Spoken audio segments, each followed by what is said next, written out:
Good evening everyone. कैसे हो आप सभी लोग? आज हम अपना एक नया टॉपिक लेकर आए हैं और वो हमारा टॉपिक आज होने वाला है फीटल सर्कुलेशन। आज हम फीटल सर्कुलेशन की आपसे बात करने वाले हैं, लेकिन हम यहां पर फीटल सर्कुलेशन की जब आपसे बात करेंगे उससे पहले प्रॉपर सर्कुलेशन में आपको थोड़ा आइडिया इसका दे देता हूं। हालांकि आप लोग पहले से भी जानते होंगे, लेकिन फिर भी थोड़ा सुनिएगा कि अगर मैं आपसे यहां पर एडल्ट की बात करूं, सबसे पहले देखिए, हम अगर दिल की बात करें, अगर हम हार्ट की बात करें तो सर हम इस हार्ट को समझते हैं। हमने तो यही देखा है, तो इसी से बात कर लेते हैं। ऐसा नहीं होता है, क्लोज फिस्ट नुमा होता है, लेकिन हम इससे इसको समझते हैं।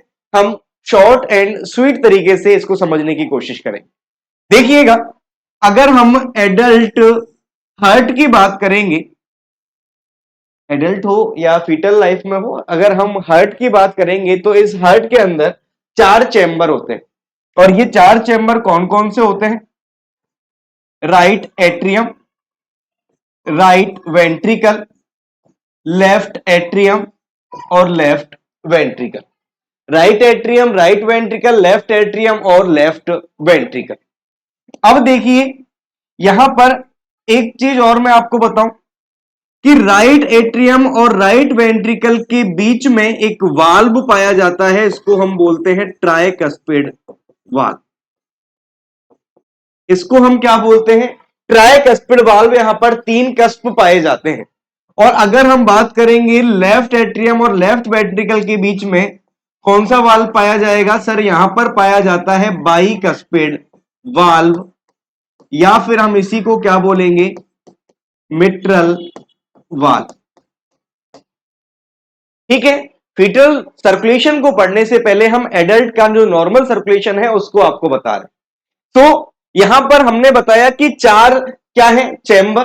और इसके अलावा जो राइट एट्रियम और राइट वेंट्रिकल है, इसके बीच में पाया जाता है ट्राइकस्पिड वाल्व। और लेफ्ट एट्रियम और लेफ्ट वेंट्रिकल के बीच में पाया जाता है बाइकस्पिड या फिर मिट्रल वाल्व। ये वाल्व क्या करते हैं? ये वाल्व सर जो राइट एट्रियम और राइट वेंट्रिकल या लेफ्ट एट्रियम और लेफ्ट वेंट्रिकल्स के बीच में ब्लड के फ्लो को कंट्रोल करने का काम करते हैं। ठीक है। अब देखिए,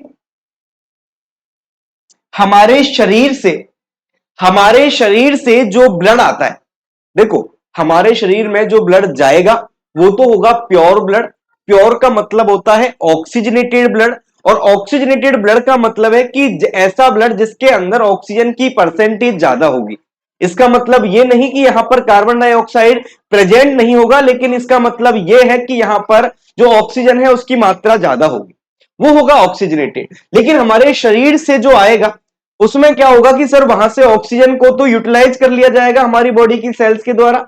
अब जो ब्लड यहां पर वापस आता है वो ब्लड कैसा होता है? Deoxygenated blood. कैसा होता है? डीऑक्सीजनेटेड ब्लड वो होता है। तो यहां पर देखिए, हमारे शरीर के जो लोअर पार्ट्स हैं, जिसमें हम लोअर एक्सट्रीमिटीज की बात करें या लोअर पार्ट ऑफ ट्रंक की बात करें, तो यहां से इस इंप्योर ब्लड को लेकर आया जाता है by inferior vena cava. By inferior vena cava. इसके अलावा अगर मैं बात करूं कि हमारे शरीर के जो सुपीरियर ऑर्गन्स है, इनसे जो ब्लड को लेकर आया जाता है वो होती है superior vena cava. Superior vena cava. इस तरह से सुपीरियर वेना केवा और इंफीरियर वेना केवा हमारे शरीर से डीऑक्सीजनेटेड ब्लड को लेकर आते हैं और लेकर आके कहां ड्रेन करते हैं? सर राइट एट्रियम के अंदर। कहां पर ड्रेन कर रहे हैं? राइट एट्रियम के अंदर। अब राइट एट्रियम में क्या होगा? जब राइट एट्रियम में ये ब्लड आएगा, ये ब्लड यहां फिल होगा, तो उसके बाद में ये जो ट्राइकस्पिड वाल्व है इसके थ्रू ये ब्लड कहां पे आएगा? राइट वेंट्रिकल के अंदर। कहां पर आया? राइट वेंट्रिकल के अंदर। अब राइट वेंट्रिकल से ये ब्लड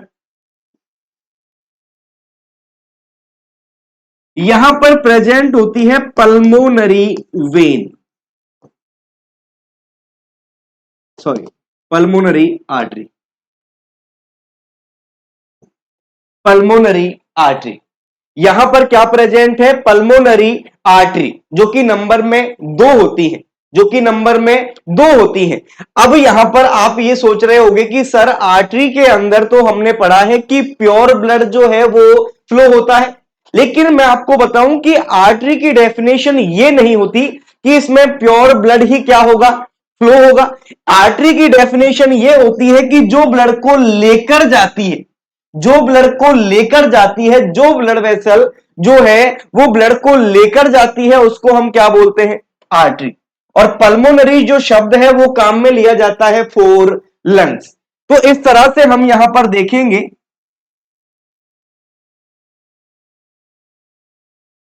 कि अब ये जो ब्लड है जो कि राइट वेंट्रिकल के अंदर आ चुका है, ये राइट वेंट्रिकल से डीऑक्सीजनेटेड ब्लड को पल्मोनरी आर्टरी लेकर जाएगी कहां पर? लंग्स तक। कहां पर लेकर जा रही है? लंग्स तक।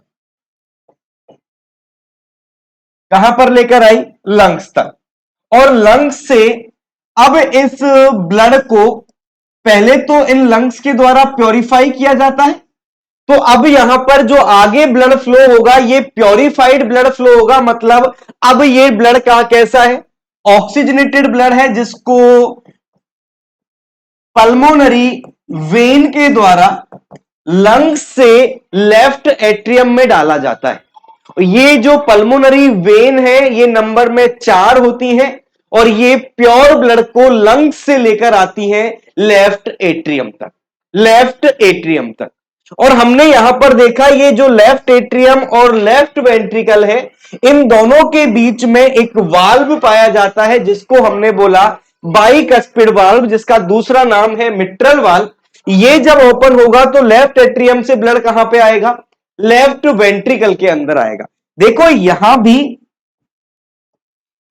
वाल्व पाए जाते हैं जो कंट्रोल करते हैं, जैसे कि यहां पर जो वाल्व पाया जाएगा वो वाल्व होगा पल्मोनरी वाल्व, और इधर जो वाल्व पाया जाता है जो कि इस लेफ्ट वेंट्रिकल से क्या निकलता है? आयोटा।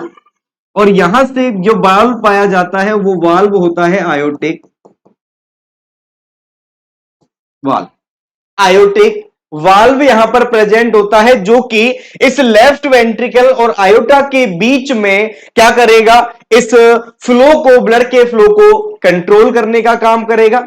अब यहां पर ये जो आयोटा में ब्लड आया, इस आयोटा से इस ऑक्सीजनेटेड ब्लड को पूरी बॉडी के अंदर सर्कुलेट कर दिया जाता है।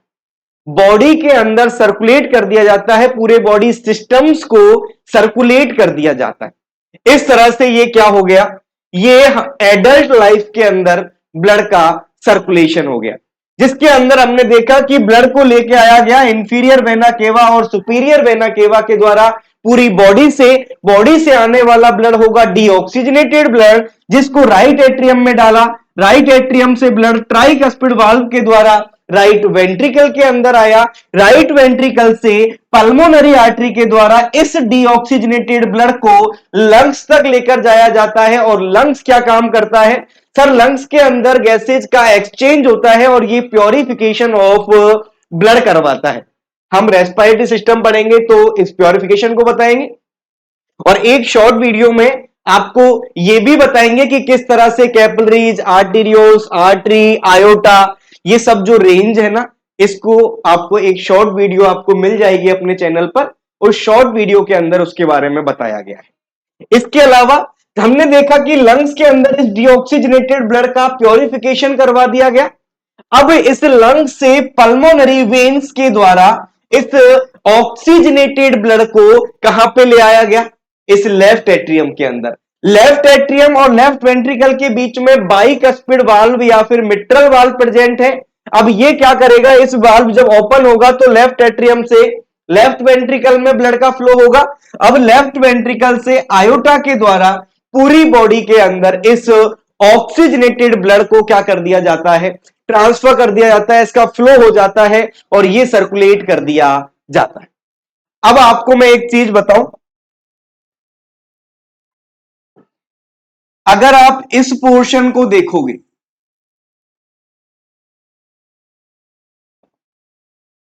मैं डार्क कलर यूज करता हूं,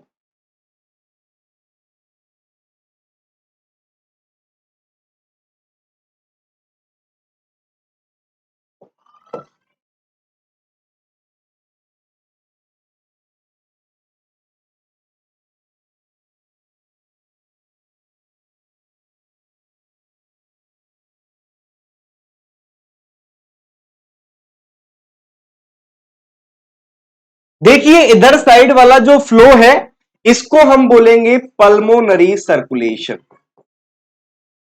इसको हम क्या बोलेंगे?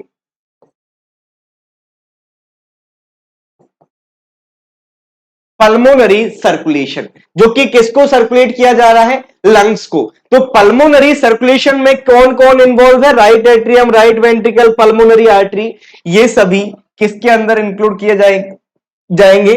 Pulmonary circulation. जबकि आप अगर इधर साइड का सर्कुलेशन देखोगे तो यहां पर जो ब्लड है वो सर्कुलेट किया जा रहा है बॉडी सिस्टम्स को। तो ये जो सर्कुलेशन होगा ये कौन सा सर्कुलेशन है? Systemic circulation. सिस्टमिक सर्कुलेशन, ठीक है। सो ये हो गया हमारा नॉर्मल सर्कुलेशन जो एडल्ट के अंदर देखने को मिलता है। आपको इन सब से ये structures, chambers, valve, veins, artery, इन सब के बारे में पता होना चाहिए।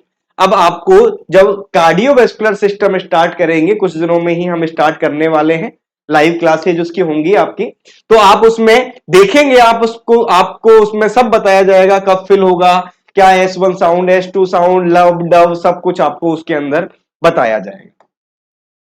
चलिए अब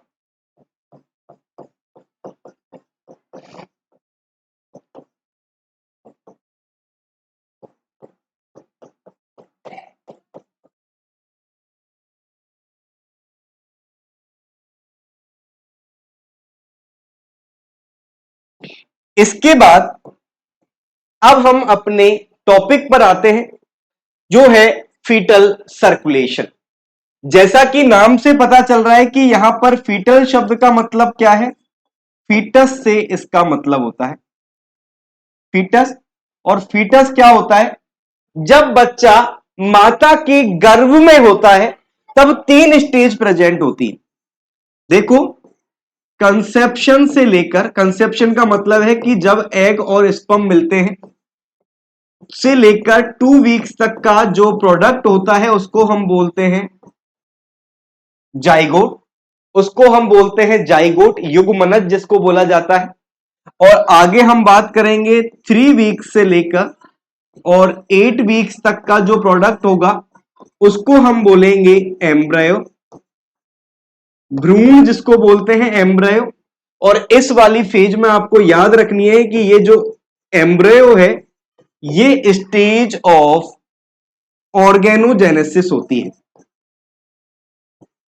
बहुत इंपॉर्टेंट पॉइंट है ये, कि ये जो एम्ब्रेयो है ये स्टेज ऑफ ऑर्गेनोजेनेसिस होती है, जिसका मतलब है कि इस फेज के अंदर, इस पीरियड के अंदर, इस 3 to 8 वीक्स के पीरियड के अंदर जो बच्चा है जो माता के गर्भ में है उसके अंदर ऑर्गन्स का फॉर्मेशन होता है। ऑर्गन्स का फॉर्मेशन इस फेज के अंदर होता है। यह बात हो रही है जब बच्चा माता के गर्भ में है। इसके अलावा 9 वीक्स से लेकर, मैं लिख रहा हूं आपको टिल बर्थ, आपको इसको 40 वीक्स लिख सकते हो, लेकिन मैं आपको यह बता दूं कि 9 वीक्स से लेकर और जब तक कि बच्चे का जन्म नहीं हो जाता तब तक के उस प्रोडक्ट को हम क्या बोलेंगे? फीटस। क्या बोलेंगे? फीटस। देखो, इससे पहले तो सर्कुलेशन होता ही नहीं है, ऑर्गन्स ही डेवलप नहीं हुए।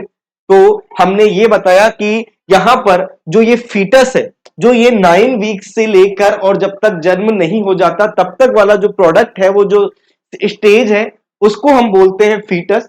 और इस फीटल लाइफ के अंदर जो सर्कुलेशन होता है वो एडल्ट की तुलना में किस तरह से अलग होता है, हम उसको यहां पर पढ़ने वाले। देखो, मैंने जो ये चीज आपको बोली कि स्टेज ऑफ ऑर्गेनोजेनेसिस, तो ये क्वेश्चन नॉर्सेट का क्वेश्चन है। आपका अल्टीमेट गोल क्या है? आप लोग अभी अपनी स्टडीज को कंटिन्यू कर रहे हैं, आप अभी पढ़ रहे हैं, लेकिन आपको पता होना चाहिए कि आपके फ्यूचर में आप क्या करने वाले हो, कि आप बनने वाले हो नर्सिंग ऑफिसर। आप क्या बनने वाले हो? Nursing officer.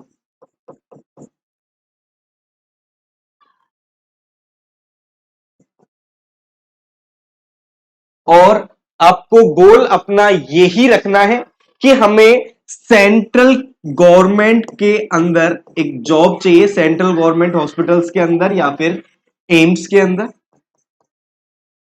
ठीक है। ये जॉब आपको चाहिए, इसके लिए जो एग्जाम्स होते हैं उनके बारे में एक अलग से वीडियो बना के आपको बता दिया जाएगा, क्योंकि अभी जब बच्चा कॉलेज लाइफ में होता है तो इनका ज्यादा आइडिया नहीं होता।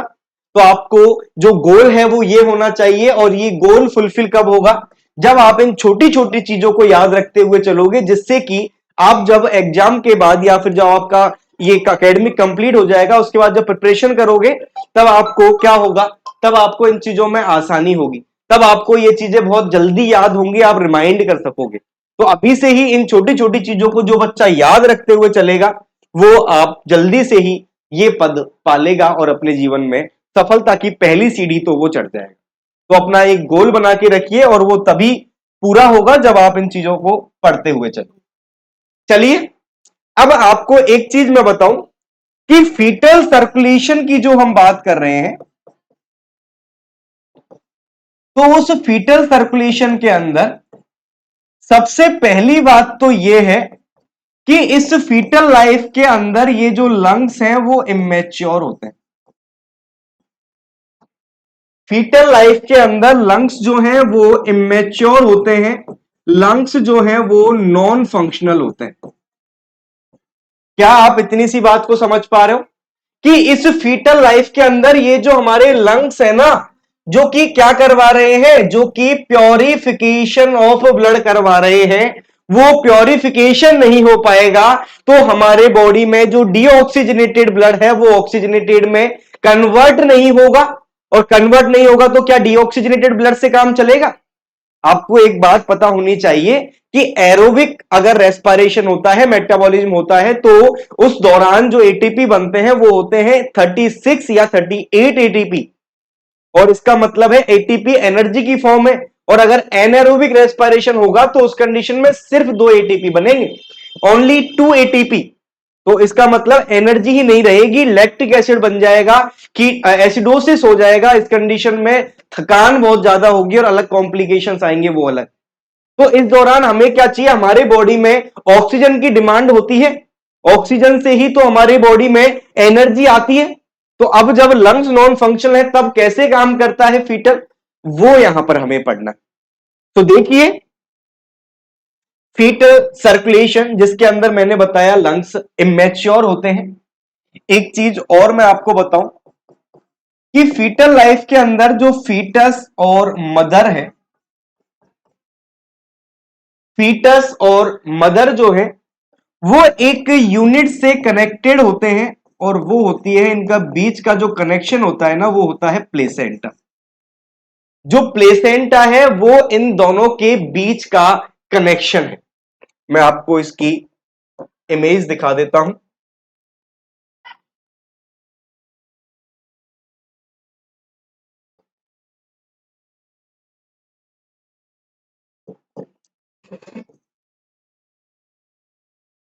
देखिए जैसे अगर मैं यहां पर आपसे बात करूंगा तो ये जो बेबी है, ये जो फीटल लाइफ में ये जो फीटस है, कौन है ये फीटस, और ये कौन सी स्ट्रक्चर है प्लेसेंटा, और ये कौन सी स्ट्रक्चर है अम्बलाइकल कोड, अम्बलाइकल कोड। अरे नाल बोलते हैं इसको, नाड या नाल कुछ बोलते हैं अपने लोकल लैंग्वेज में, वो है ये। तो फीटस इस प्लेसेंटा से कनेक्टेड होता है, और ये प्लेसेंटा माता और बच्चे के बीच में एक जोड़े रखने वाली यूनिट होती है, और इन दोनों के बीच में इस प्लेसेंटा से कौन कनेक्ट करके रखता है, तो उसको कनेक्ट करके रखता है अम्बलाइकल कोड, अम्बलाइकल कोड। और एक चीज और मैं आपको यहां पर बताऊं कि ये जो अम्बलाइकल कोड है ना, इस अम्बलाइकल कोड के अंदर अम्बलाइकल वेन भी पाई जाती है और अम्बलाइकल आर्टरी भी पाई जाती है।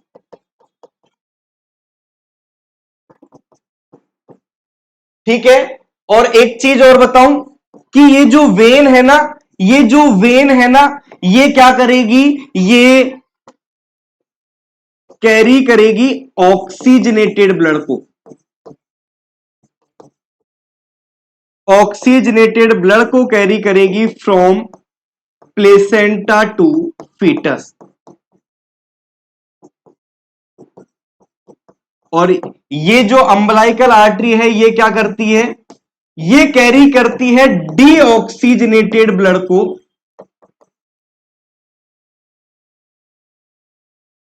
फ्रॉम फीटस टू प्लेसेंटा,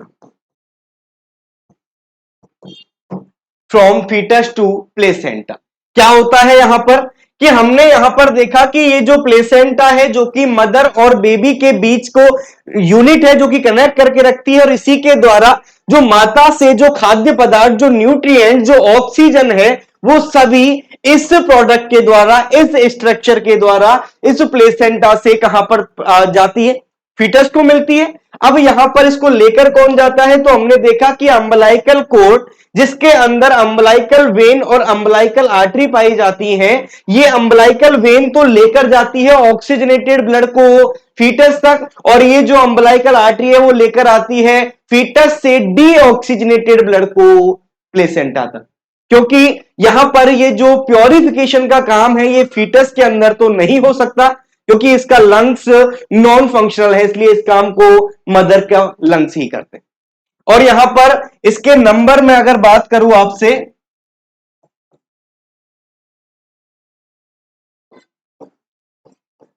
तो बिफोर 4 मंथ्स तो अम्बलाइकल वेन भी कितनी होती हैं, 2, और अम्बलाइकल आर्टरी भी कितनी होती हैं, 2।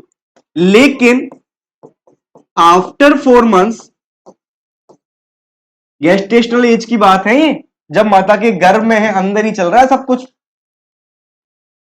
उसके अंदर क्या होगा, अम्बलाइकल वेन होगी 1 और अम्बलाइकल आर्टरी होगी 2। ऐसा क्यों होता है, क्योंकि after 4 months of age right umbilical vein disappears. Right umbilical vein क्या हो जाती है, डिसअपियर हो जाती है। तो ये बात आपको समझ आई।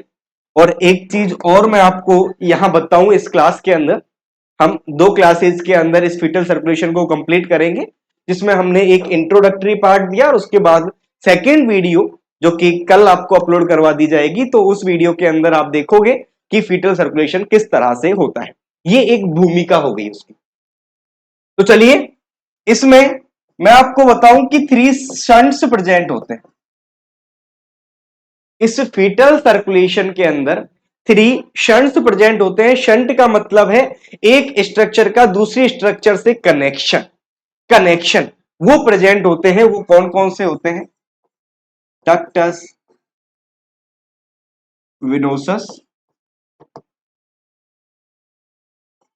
फोरामेन ओवल और डक्टस आर्टेरियोसस। देखिए, मैंने आपको बताया अम्बलाइकल वेन जो कि प्लेसेंटा से फीटस तक ऑक्सीजनेटेड ब्लड को लेकर आ रही है। मैंने आपको बताया इंफीरियर वेना केवा जो कि लोअर बॉडी पार्ट्स या लोअर पार्ट्स ऑफ ट्रंक से डीऑक्सीजनेटेड ब्लड को लेकर जाती है राइट एट्रियम तक। तो उस अम्बलाइकल वेन और इंफीरियर वेना केवा के बीच में जो कनेक्शन पाया जाता है उसे हम क्या बोलते हैं, डक्टस विनोसस। ठीक है। अगर हम फोरामेन ऑफ ओवेल की बात करेंगे तो राइट एट्रियम और लेफ्ट एट्रियम के बीच में जो कनेक्शन पाया जाता है उसे हम बोलेंगे लेफ्ट एट्रियम। और पल्मोनरी आर्टरी एंड